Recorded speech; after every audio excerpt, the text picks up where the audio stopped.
Welcome back, everybody, to me talking about books and stuff. Not Malazan today. If you're new here, thanks for checking it out.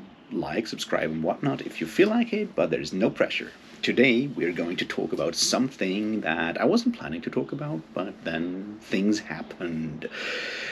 By which I mean, we'll talk about Foundation by Isaac Asimov, and I'll explain more in a second there. But first, cheers.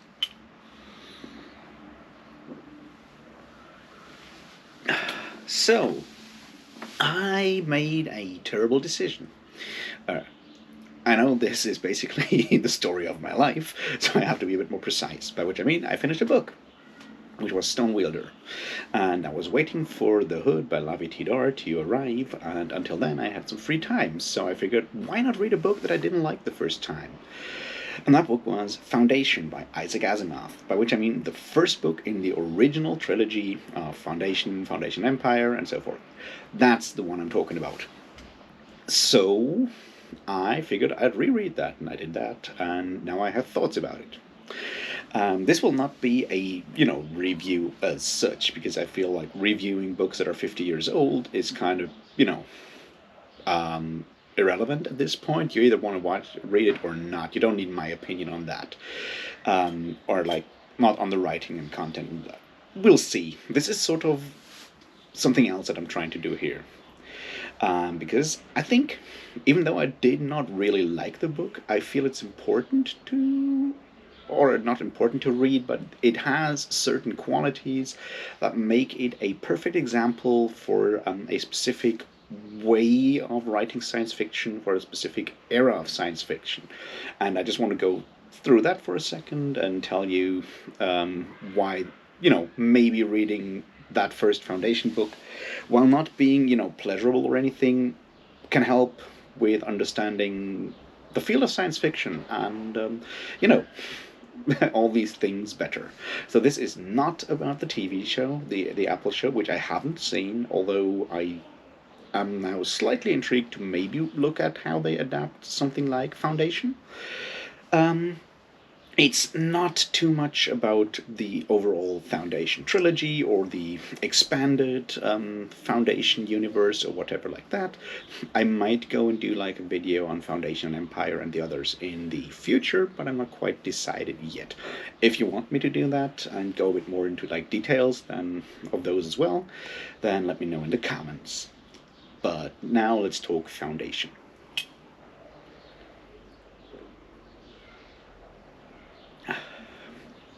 Now, to start with, Foundation, the first book, is a collection of what you might call novellas, or well, sort of novellas that Isaac Asimov wrote.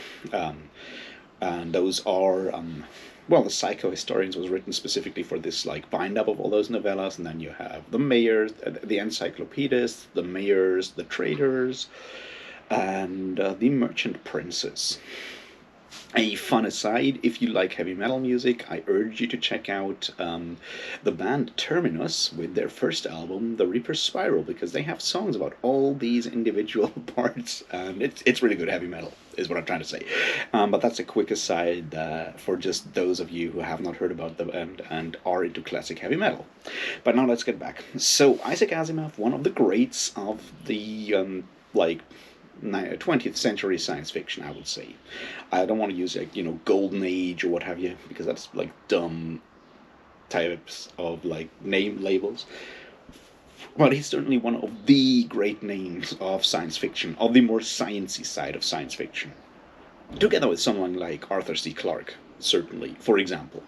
There's also Robert A. Heinlein, but he's weird. Asimov is more on the straight side of things.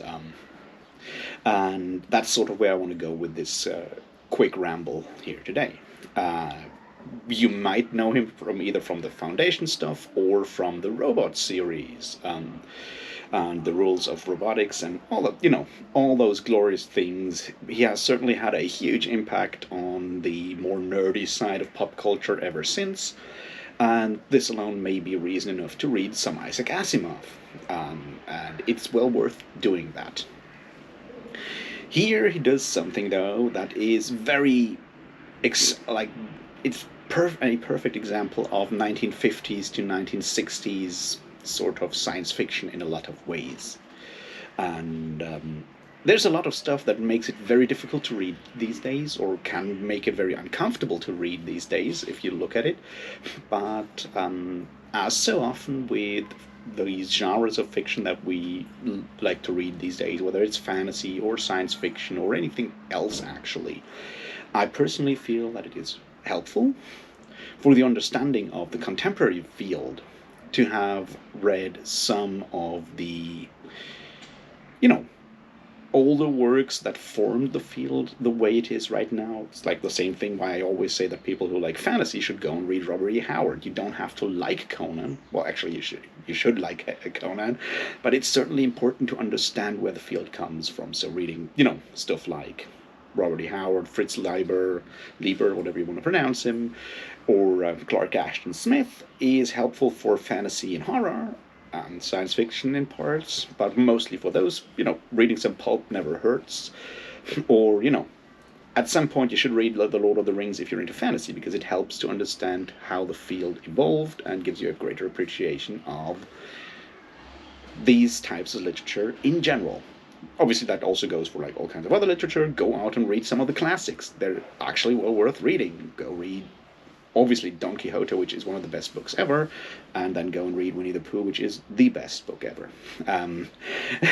But to go back, so Foundation starts out as a collection of novellas that do something very specific. And here we come to the next bit.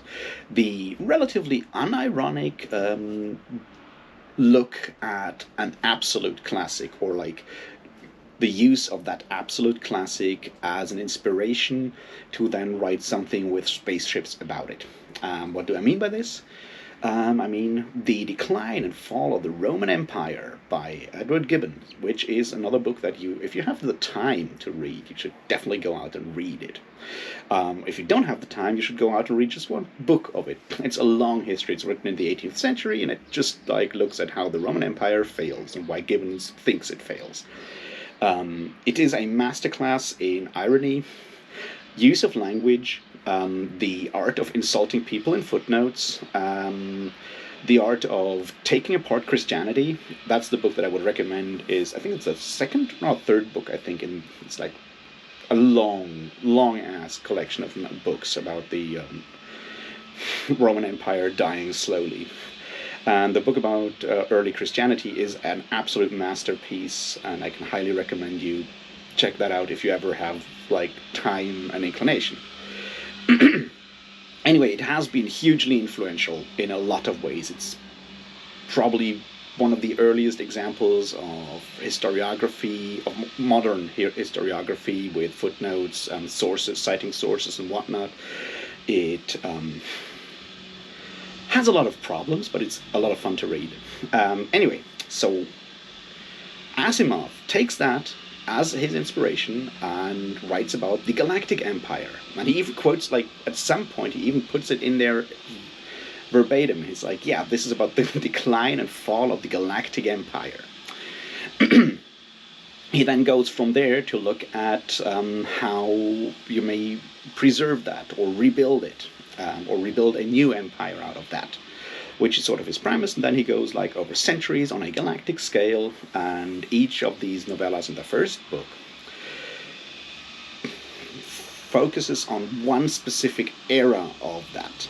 So, the setup is that the psychohistorians, which is an amazing name, and one specific psychohistorian predicts how all of that will happen and decides to do something about it. So he sends a bunch of people to the edge of the galaxy, to a planet called Terminus, and another one to the other end of the galaxy, I guess, another group, to Star's End, with the means to keep technological progress going, keep knowledge going, and thus maybe help rebuild the Golden Age, or rebuild the Empire, or something like the Empire, and thus avoid 30,000 years, but we're talking galactic scale here, right? So 30,000 years of Dark Ages, barbarism, and terror, which, is sort of what Gibbon found happened after the fall of the Roman Empire. So that's sort of the setup. And then we have these different eras of the rise of Terminus to do that. And that's sort of the overall setup. It is interesting on a philosophical level, I would say, to read that and look at these ideas and premises, and that alone can make it interesting. But I would argue that it is also, a very exemplar for how science fiction in general at the time was written, compared to what most people would consider contemporary science fiction. If you want to be really good, you're Ian M. Banks, or if you want to be highly entertaining, you're Expanse, or stuff like that. You're Alistair Reynolds and other authors that publish science fiction, more classic science fiction, more sort of space opera / hard sci-fi these days, which is more focused on characters and the human aspects, and less just on the exploration of a thesis, of a philosophical hypothesis or something like that. That's, however, what you get a lot of in science fiction of the 50s and 60s. So, for once, this is why the first Foundation book is a perfect example for that. It does that on a level of, I don't want to say purity, but yeah, kind of does that in a very, very direct and pure way. And we're going to talk about that in the next second. Because characters, there are none. Well, not none, but very few. And those are not what you might call characters nowadays. They are very much like symbols for specific human traits. They are either cowardly or bold or, smart or decisive or indecisive. They're just like ciphers for specific aspects of the human personality. There is no, facets in there. There's no depth to any of the characters in these first novels, which for someone reading contemporary science fiction or fantasy or any other contemporary literature can be off-putting, because yes, those characters are all like flat to a level of two-dimensionality that is astounding. But that's fine for this kind of story, for this kind of science fiction, because it doesn't really matter. It doesn't matter at all, actually, because that's not what Asimov is trying here. So, once again, a thing that may make it hard to read today, but that is certainly very typical for a 1950s, 1960s science fiction that has had obviously a huge influence on how science fiction is handled these days.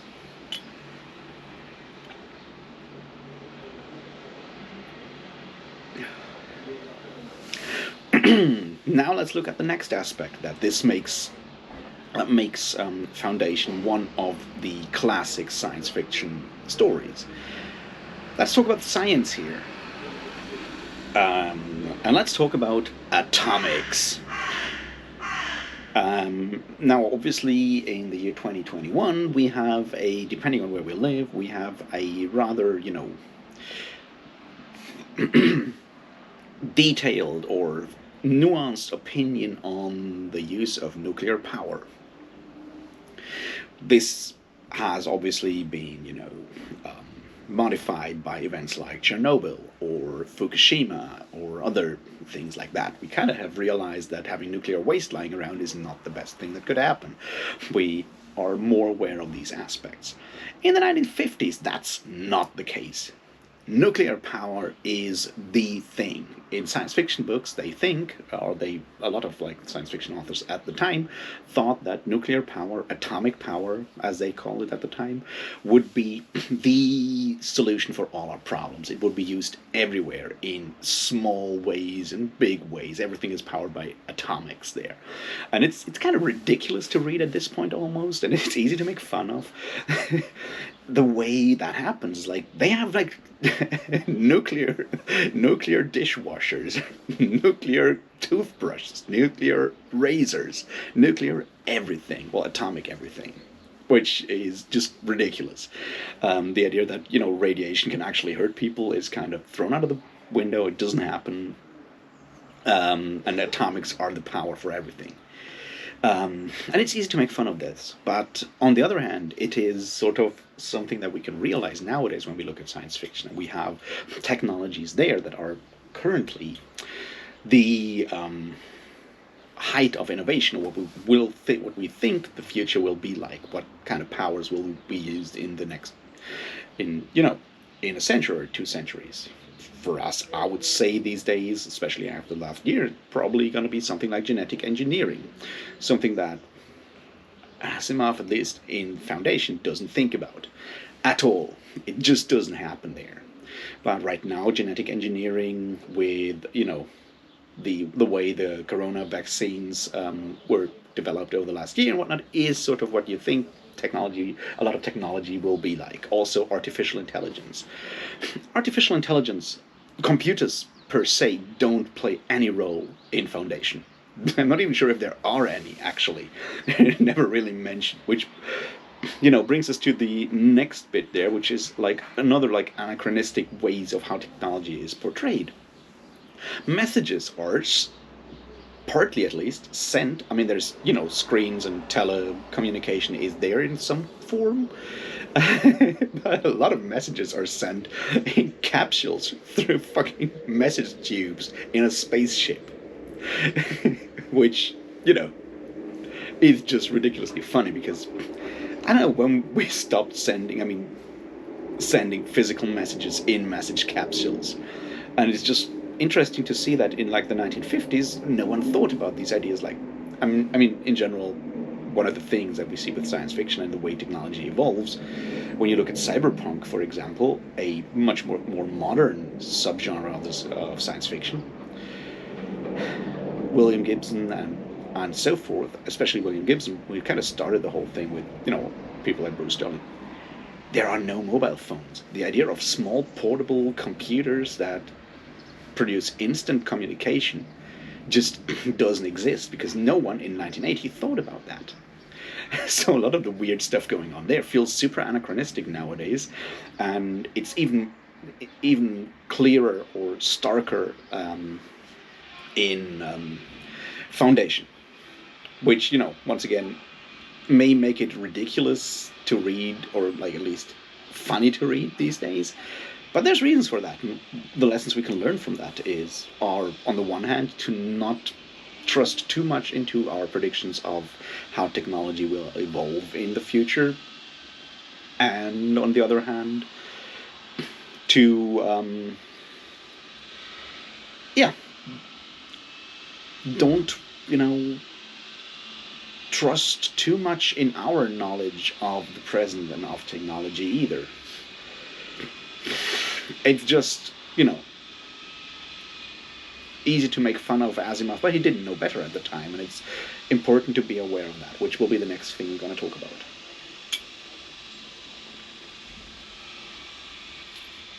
So, what do I mean about this? There is a tendency, I feel, especially with readers or consumers of contemporary media, when looking back and first encountering something older, like novels from the 1950s or 30s, or movies of the same time, to make fun of the bad special effects, of the stylistically very different kind of prose that we had at the time, all these things. It's easy to think that stuff is inferior because it's so different from what we have today. I think that's a problem.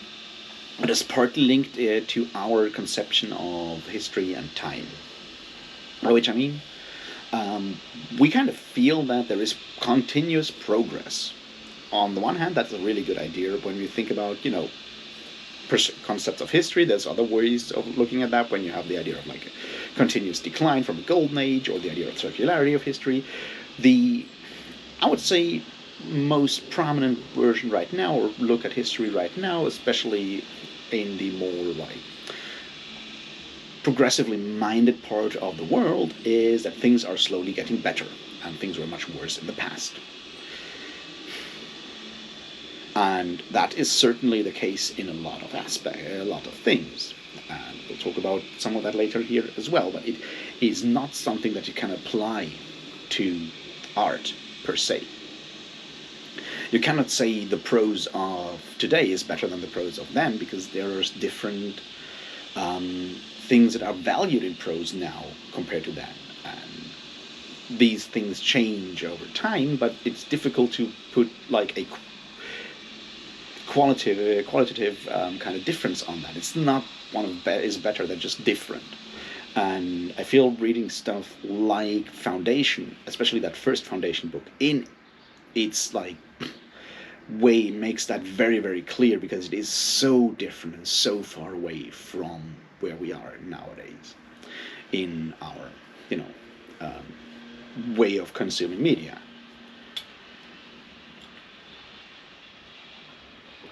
So let's look at the next bit. Can we still level criticism? Of course we can. So let's talk about gender, shall we? Now this is interesting and almost shocking for like several reasons. I read this book, I don't know, years ago. I don't know how while ago. I didn't like it, but I didn't have like, any like concrete criticisms or anything of the sorts.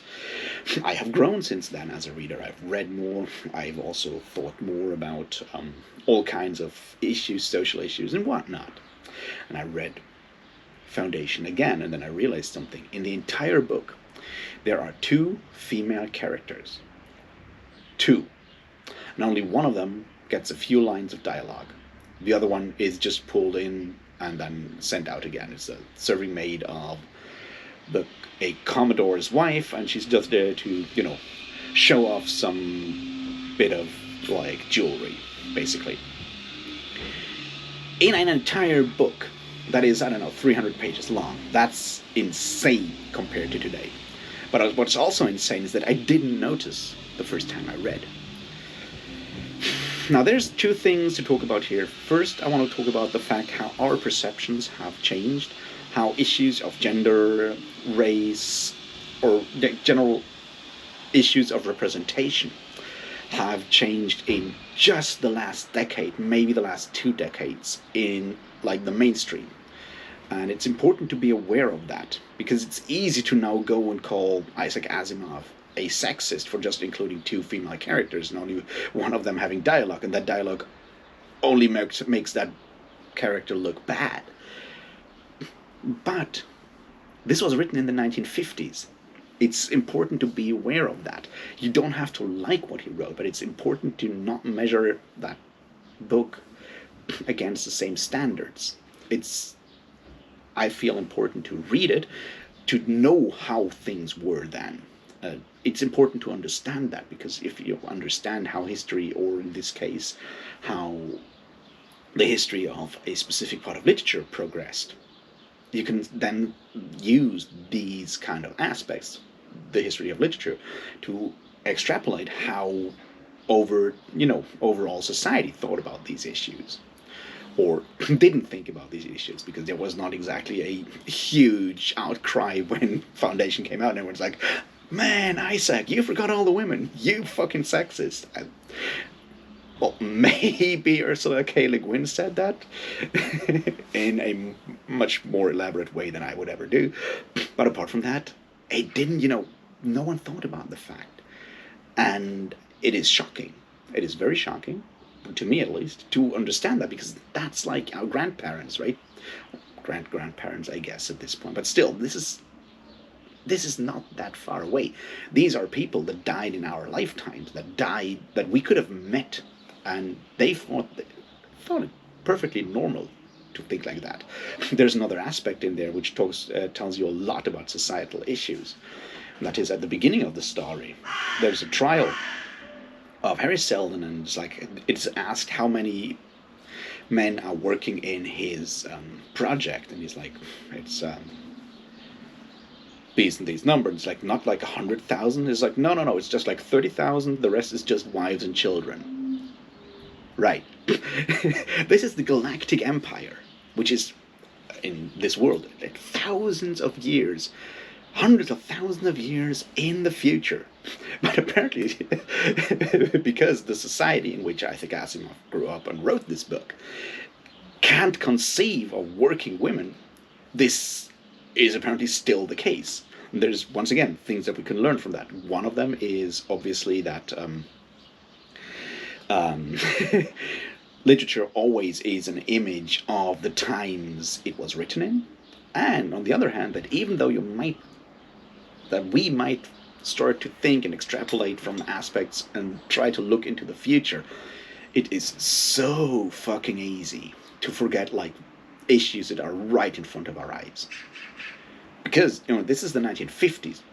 The U.S. had working women in the 1940s during the wartime, obviously, when all the men were over here in Europe getting killed, or in Asia. But they had that. But with the backlash in the 50s, the overall societal climate was that conservative that someone writing a story set thousands of years in the future could not conceive of women working, which, once again, is insane. And once again, it's not a reason to cancel um, Isaac Asimov, but it's an important thing to be aware of. You can totally be angry about it, and then you should go out and make sure that this shit never happens again. And also, question yourself about which parts of injustice in our society, in our world, we are completely blind to, which parts we still completely ignore because they're so deeply ingrained in our daily life and our worldview that we just overlook them. Just saying that this is really interesting, I feel, at least for me.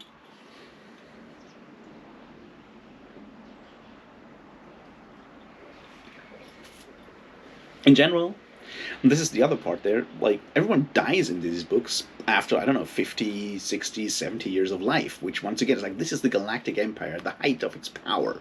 But they have not figured out how to make people live longer. They've just figured out how to build fucking huge spaceships and have nuclear toothbrushes, which, pretty cool. But you might think that stuff like sickness and old age might be things that we would spend the next 100,000 years on sorting out as a species. Apparently and this is another thing that we see a lot with this kind of science fiction at the time, and kind of goes back to what I said earlier, right? What we have here is that we take one or two specific technologies and look at how they will impact the future, will impact our lives. We just advance one or two of those and ignore all the rest, and just take the rest as it is right now. And that's something that you see a lot there, and a lot of it is hard science. A lot of it is hard science, which at the time, and this is once again, this is the 50s, things like medicine and genetics and all that stuff, microbiology, are not in the public focus. What's in the public focus is physics, engineering, and chemistry. And a lot of these people that write these kind of sci-fi at the time, Heinlein, Asimov, Clarke, they have backgrounds in science, in these specific sciences.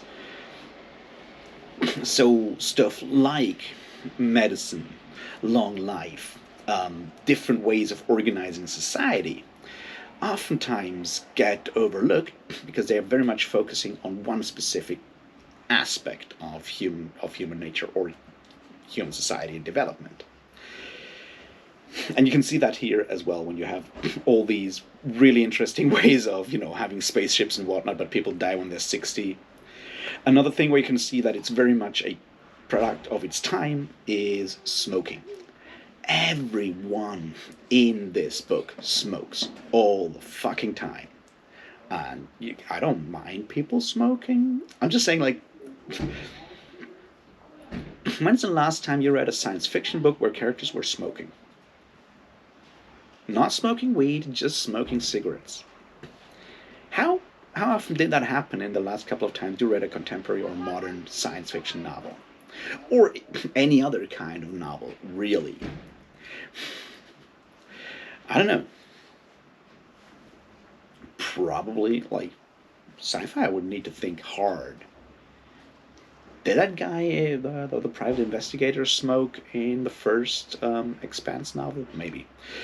Maybe that guy. I don't know. But apart from that, yeah, Samuel Vine's in the Discworld novels all the way to the end when Pratchett died was smoking. But that's about it.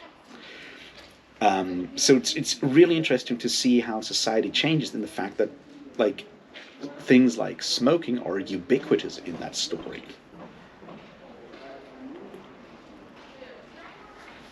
And once again, to come back to the gender issue and the character issue, I thought about it. You could technically, in these novellas, you could gender swap every single fucking character. It wouldn't matter at all because sexuality plays no role there, gender plays no role. You just have like a bunch of boss babes smoking cigars instead of dudes smoking cigars because it really doesn't care because they're just a matter because they're just ciphers for specific facets of human personalities. All right, let's kind of talk about the last couple of things and then wrap this up. What do I mean here? Solutions. Now, this is obviously only the first one and first one of the original books, and there's more stuff happening later on. But there's a bunch of things that we can deduct from this that has changed massively in science fiction history since then. The belief in science as the solution has radically, eroded over time. And like something like, say, cyberpunk is, for example, a complete, reaction to that, when science maybe isn't the solution and the savior of mankind. But here it is. Harry Seldon invents psychohistory with which he can predict human development over the next couple of centuries, at least, on a broad scale. We don't believe in that anymore, I guess. We don't even believe in election polls anymore at this point. So the belief in mathematics and statistics, and I know that will change, at least in part, in Foundation and Empire, but we're just talking about this first book here right now today. The next bit, the belief in market forces, in a free market, the power of trade, the idea of different systems of belief, like being sort of taking over one after the other is kind of explored here. You have just like the gathering of knowledge, the idea of spreading of knowledge through faith, which is obviously through religion, which is obviously from a point of view, from a scientific point of view, where people kind of look down on religion because they just see religion as a tool to spread knowledge to the ignorant. And then comes the power of free trade that will certainly is much better than religion. Now, obviously, there's a proviso in here that maybe trade will at some point be overcome by a newer and even better system to spread knowledge and culture and civilization and all the good things. But the the belief in the power of a free market capitalism is something that you find a lot of in 1950s and 1960s science fiction. Is it called Space Pirates? I think it's by H.B. Piper. That is also very much about that. And there's a bunch of, or was it Poul Anderson with that? I don't know. There's a bunch of science fiction stories at the time, and free trade is so often the solution. Now, obviously, once again, this is the 1950s and the early 1960s. These are American authors. The overall, Cold War, the war of the systems between capitalism and communism, has taken over from like the idea of authoritarian fascism as the big enemy. So free market is the future. And the sad part here is it's still, when you read contemporary science fiction, apart from a few outliers like, say, Ian M. Banks, once again, go read Ian M. Banks. The Culture is one of the best things in science fiction in the last 30, 40 years, I would say. Most people, when they talk about the future,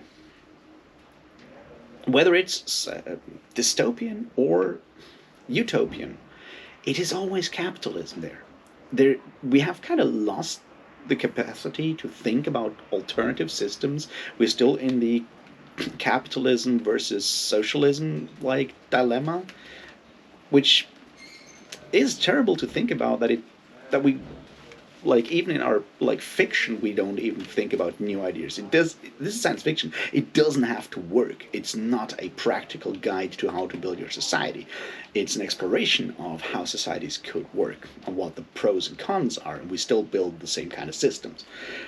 So I'm gonna, cut him some slack here, but it's still interesting, the sort of unconditional belief in the power of free markets and free trade as a method to spread civilization that you see here.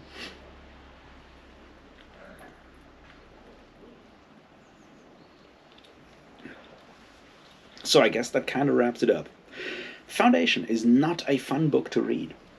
The first one, as I said, it gets better in later novels. It's not a fun book to read. It is dry as fuck.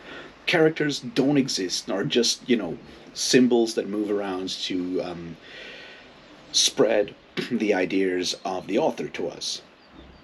The technology doesn't make any sense anymore. It shows, technology doesn't make any sense. Ideas of gender, well, race doesn't play a role here, but you can probably assume that everyone is just white and Caucasian. But gender doesn't play any role here.